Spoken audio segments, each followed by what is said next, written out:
monsieur le coordonnateur départemental, monsieur Lamine Diaw.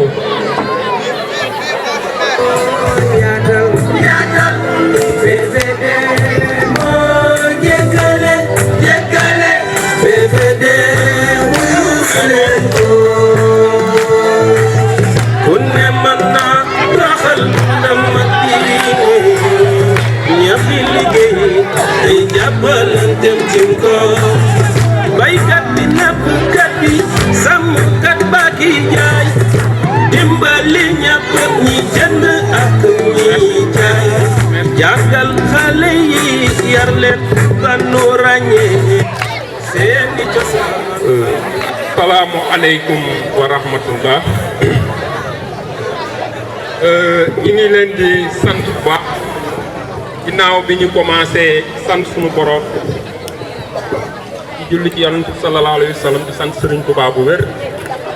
ñi ngi leen di nuyu baax di leen ziar ci commencé nag ci suñu gan yu tedd yi wuy suñu tey muy le coordonnateur national du PVD Mamadou Lamine Sène di wax ñu tàllal ko loxo ñu tàcc ko bu baax a baax. bala may continuer damay taxaw tuuti ci moom ndax jiite dafa métti te jiite aussi ka nga wóolu te moom le guide de la révolution pacifique di Cheikh Ahmadou Kara Mbacké Noreyni daf ko wóolu liggéey loo ko muy liggéey ci PVD ku gis parti bi ni muy doxee jamono ji ak organisation bi ci am da nga xam ne am na lu ci bees te moom loxoom génn kon ñu ngi koy remercier di ko encourager monsieur le coordonnateur. di nuyu di sant aussi monsieur Baba Diakhaté di coordonnateur national de la jeunesse du PVD moom aussi muy liggéey bu am solo ci ndaw ñi te ngeen xam ni PVD parti la boo xam ni parti ndaw ñi la ndax li ëpp ci PVD ay ndaw la ñoom ñoo nekk ci ginnaaw parti bi ci yëngu kon Baba moom aussi mi ngi ci def liggéey bu am solo ñu ngi koy sant di ko gërëm ak toute la délégation bi nga xam ne ñoo ànd ak ñoom déplacé wu jóge ba Dakar ak Thiès ñëw Louga kon ñu ngi leen di sant di leen gërëm di leen wax ni seen tànk yi ngeen dox tey am na leen ko suñu borom fay te mission bi ngeen di liggéey ci PVD muy ñu jël réew mi wëlbati ko ni muy doxee teg ko ci yoon bi nga xam ne moom la ñëpp bëgg yàlla na ngeen ci am ndam ñu ngi leen koy ñaanal bu baax. di ñaanal aussi ñi nga xamante ni tey ñoom ngeen ñëw fekk si fii à Louga di wax ni PVD parti de la vérité pour le développement dafa nekk ci Louga di fi yëngatu di fi am ñu fi àndal tim am fi ay partenaires ay xarit yoo xam ñi ngi ànd ak ñoom ci liggéey bi ñu mel na ni ñu ko waxee léegi Serigne Badara Wade di coordonnateur régional ànd sàmm jikko yi moom aussi ñu ngi koy sant ak oustaz Cheikh Fall mi ngeen gis ku leen gis rek xam ne ñii ay kilifa lañ ndax bërki démb rek ñëpp gis nañ marche bu rëy bi ñu fi def di xeex maanaam di dénoncer li nga xamante ni moo xew ci suñu réew mooy mbiru góor jigéen Serigne Badara Wade mi moom moo ko jiite woon ànd fekk oustaz Cheikh Fall mi ngeen xam ne dëkk bi ñëpp xam nañ ko ci détermination am ci engagement am lépp loo xam ne day yàq jikko yi day yàq dëkk bi tout le temps mi ngi ci dekk di ci xeex di ci dox kon ñu ngi ko leen di sant di leen gërëm ci seen teewaay di sant aussi Grace Sall moom aussi jóge ba Dakar coordonnateur xam naa jotewuloon na nuyoo sax mi ngi jóge ci madame Soxna Dieng Mbacké di la présidente nationale du parti mu jógee fa xamal ko ni day dem Louga mu ni ko na nga egg ci meeting ba teewal ma fa kon moom aussi Modou Kara ñu ngi lay sant di la gërëm mi ngi jóge ci madame la présidente du parti Soxna Dieng Mbacké di la yóbbante suñu nuyoo ci madame la présidente di nuyu di ziar aussi ñëpp ñi nga xam ni teew nañ fi surtout suñu partenaire parce que booy wax aussi coalition dafa am lu mu ànd élection dafa am lu mu àndal jamono yëpp ñu ngi liggéey am ay partenaires yoo ñu ngi liggéey ak ñoom pour taxawal benn coalition moo xam moom lañ fas yéene a àndal ñooñu aussi ñu ngi leen di sant di leen gërëm seen teewaay. léegi nag bala ñuy continuer xam naa ni Saara limal na leen délégation yi nga xam ne teew na fi yëpp kon loolu ay nuyoo la rek suñu mbokk yi ñu jógee ba Ndar nga xamante ni ñoom aussi di liggéey di waa PVD bu Louga xam ne ñun ñoo bokk zone nord bi ñu déplacé jóge Ndar ñëw ba fi avec une très forte délégation ñu ngi leen di sant bu baax di leen gërëm ak le coordonnateur monsieur Baye Dieng donc Baye Diagne ñu ngi lay sant bu baax di leen gërëm ak ñoom Mourid ñoom ñëpp vraiment ñu ngi leen di remercier seen taxawaay am na solo ak ñëpp ñu nekk ci koñ bi ak ñëpp ñi nga xam ne wuy si nañ ñu xarit yi mbokk yi dëkkandoo yi suñu yaay yi suñu soxna yi suñu rakk yi ñu ngi leen di sant di leen gërëm li ñuy wax rek sànq bi ñuy ñëw coordonnateur dafa ni li ëpp solo ci daje c'est pas la foule grande foule population bi ñëpp ñëw transporter jël ay car di indi déedéet li am solo mooy la qualité mooy nit ñi nga xam ne dañoo déplacé jëg wuyu si la te wuyu si boobu defuñu ko dudul gëm bi nga xam ne gëm nañ sa projet ak relation humaine yi nga seq ak ñoom ñuy ay nitu valeur loolu moo am solo te gëm naa ni fii képp ku fi toog yow yaa déplacé wu sa bopp say propre moyen yaa jël sa taxi wala noo mën di jël ñëw fii kon daje bi kon mën nañoo wax ni ñun moo ñu gënal fukki yeneen daje yi waaw fukki yeneen daje yi nga xam dañuy transporter ay car dëkkoo dëkk fu nañu dégg pour di joxe nit ñi ay 5000 francs pour ñu ñëw taxawal leen kon yaakaar naa ni lii ñoom buñ ko mënoon a am kenn waxatu ko kon nag ñun lii ñu am tey ñu ngi ciy sant képp koo xam déplacé wu nga ak foo jógee rek ñu ngi lay sant gis nañ la ñu ngi lay sant di la gërëm comme ni ko coordonnateur wax sànq rek kon daje bi daje qualité la qualité nag lan moo tax mu am importance benn bu ci nekk rek après mën naa indiwaat lu mat 50 ndax moom dafay ñëw ak conviction dafa gëm li muy wax wala yow dafa am ay relation yoo xam ni seet ngeen ko ba mu taxal ko mu jóg di déplace di ci def sax ay moyens kon kooku bu jógee en retour dana jógaat doxaat ci ba liggéey bi ëllëg bu ñu demee dana ëpp lii kon loolu moo ci am importance am na daje yoo xam nag bu 1000 personnes ñëwee 10 personnes ñooy voté ñetti des seen 5000 wala seen 2000 la ñu récupéré kon yéen ñi fi teew tey ñu ngi leen di sant di leen gërëm di leen wax ni loolu la rek le PVD moom parti de la vérité pour le développement te ki nga xam ne mooy Cheikh Ahmadou Kara Mbacké Noreyni taxawal ko ñëpp xam ko ci Sénégal bëggoon naa wax nag ci Cheikh Ahmadou Kara waaye comme guddi na li ma ciy wax rek mooy moom ba muy commencé mooy benn homme public du ma wax sax homme politique homme public boo xam ne depuis 1981 parce que 81 la nekkoon moom di toog ci place wu waajuram ba maanaam di xalifa sëñ Ousmane Mbacké mi nga xam ne mooy waajuram 81 ba léegi Cheikh Ahmadou Kara Mbacké Noreyni lépp luy yëngu ci Sénégal mi ngi ci ba léegi Cheikh Ahmadou Kara foo ko tuddee ñu ne est-ce que am na ñoo xamante ni ay homme politique lañ ci côté diine ci côté politique dañ leen di dégg ba mu yàgg déggatuñu leen wala ñu dégg leen benn période dégg mais Cheikh Ahmadou Kara mooy ki nga xam ne ba mu commencé ba léegi ci même trajet mu même parcours la nekk mooy ki nga xamante ni ba mu commencé dafa ni man ci sonjaan mi laay bay maanaam baykat yi xam nañ fa mu gën a méttee fa mu gën a dëgëre foofu lañ ma liggéeyloo nan la def dafa jógee Daaru Musi dem Dakar nga xam ne vers les années 80 Dakar dafa commencé woon jaxasoo banditisme affaire jeunes yi commencé dugg ci leneen Cheikh Ahmadou Kara Mbacké nekk ñëw am 27 ans rek nag am 27 ans dugg Ndakaaru dugg fa jeunes ya nekk maanaam ci grotte yeeg ci plage yeeg fépp foo xam ni maanaam ñi nga xam ne société bi daf leen a rejeté woon fa lañ nekk di kar nit ñi di agressé di def lu bon Cheikh Ahmadou Kara ñooñu la dem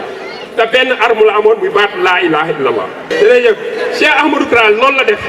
ba mu fa demee xoolul kii fii la bokk xoolul kii fii la bokk dafa ni man sama mission mooy lan redresser situation redresser la société sénégalaise. ndax gisoon nañu jeunes yi commencé dérivé di dem ci loo xamante ni du woon seen mbir Cheikh Ahmadou Kara dem fekk leen fa mu nekk récupérer leen nan leen def récupérer jeunes yooyu yóbbu leen ca àll ba redressé leen tegaat leen ci yoon ñëw taxawal diiwaan si quoi teg leen ci biir.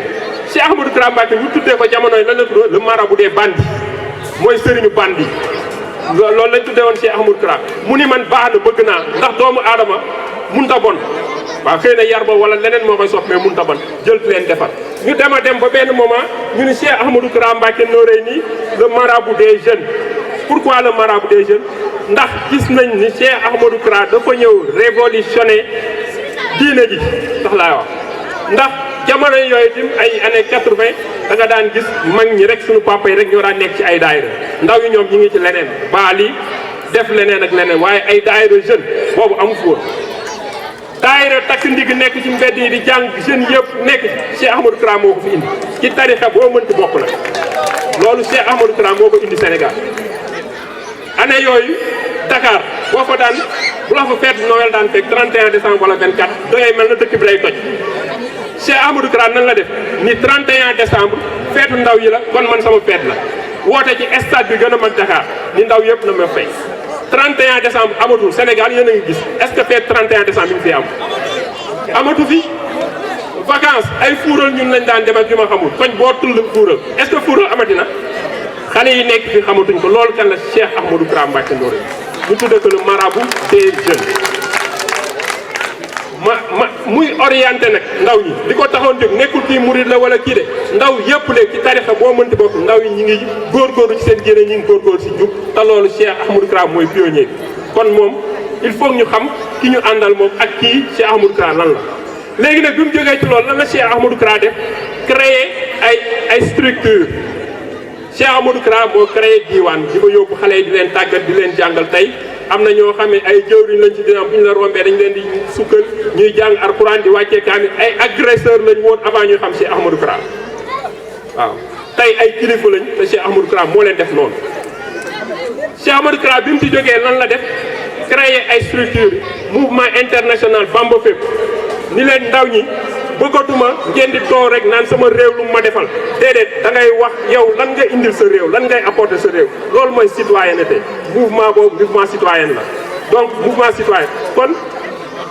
loolu la Cheikh Ahmadou Kara Mbacké Noreyni def biñ jógee ci mouvement international Bamba fépp gis ngeen mouvement international Bamba fépp li ñu fi def bu vacances jotatee ndaw ñëpp nag amul murit amul tiyaan lan la leen wax xool leen place publique yi fépp foo xam ne ay nit dañ fay daje ngeen fay liggéeyal suñu borom ci jaamu yàlla yi muy œuvrer pour Dieu à travers les hommes mooy seen devise. hôpital Louga bii xam na bu baax ndaw waa kër Cheikh Ahmadou Kara hôpital régional xam na bu baax waa kër Cheikh Ahmadou Kara garage Touba xam na ko garage Dakar xam na ko gouvernance xam na ko yàgg nañ faa dem di ko nettoyer préfecture fépp foo xamante ay nit dañ fay demee rek njaboot Cheikh Ahmadou Kara dem fa di ko te loolu ci structure bu mu teg la. bi mu fa jógee mu créé waat aussi yeneen structure muy mën nañ cee wax KS mën nañ cee wax philharmonie islamique wala mélodie divine mooy lan xam na ni ndaw ñi bi mu leen jógee ci fecc meeg musique beeg yu ma xam lu ma leen def mu créé leen benn structure boo xam ni ñi bëgg musique dañ ciy ñëw di ci dund musique mais ban musique spirituelle musique boo xam da nga ciy am suñu borom da nga ciy dund suñu borom loolu la leen créé tegal leen ko foofu. Cheikh Ahmadou Kara moo créé li ñuy wax KS gars yi ci lañ bokk fu mu méttee ci Sénégal mbënd mi lu mu mënti doon Cheikh Ahmadou Kara ni leen dem leen liggéey foofu ñoom ñooy waa Kara sécurité. léegi nag dañuy profité ci occasion boobu di ci am loo xam ne danañ ko wax suñu autorités yi ndax waa KS dañoo gisoon liggéey bi ñuy liggéey ba ñëpp di ko rafet mu am benn jamono rek sunu autorité ak sunu nitu politique yi jékki-jékki rek xëy na am na lu ñuy tiit wala am na lu ñu xalaat ci Cheikh Ahmadou Kara te moom toujours lu baax rek lay defal ñu ciy profité ba dal ci kaw ay camps yoo xam ne waa KS ñoo ko yoroon ba jàpp ci du mat 45 personnes yoo xamante ni ay ndaw lañ doon fa liggéey di redresser nit ñi waaw. boobu ba léegi ñu ngi ci kaso yi bërki démb am na ñu doon marche ndax nee na dañoo jàpp seen 5 personnes comme 8 personnes ni nañ leen libéré. tey ñooñu lu tax ñu jàpp leen dañu doon def ay manifestation ba am ay 14 morts ñu ne nag ñoom nañ leen génne parce que defuñu dara waaye am na ay 14 morts ñii nag dañoo nekkoon ci seen ay camp di redresser di dimbali nit ñi di redresser ay ndaw ñu fekk leen fa jàpp leen 45 personnes ñu ngi ci kaso bi ñu tëj ba léegi. Cheikh Ahmadou Kara Mbacké Noreyni ci yërmandeem ak ci bëgg lu baax ak bëgg réew mi ak bëgg jàmm. mu ne teg waxul dara wax ak ñoom mais ñun ñuy ay njaboot danañ leen wax ni nañ génnee nañ viré dossier bi foofu nag dañuy adressé à nos autorités di leen wax ni waa KSE ñu téye foofu ci kaso bi nañ viré seen dossier bu fekkee dafa am ku ci tooñ bañuñu ku ci tooñ nañ ko mais am na ñu bëri ñoo xam seen yoon nekku ci ñu jàpp leen tëj leen ca kaso te def ñu tax dañ leen génnee dañ leen libéré.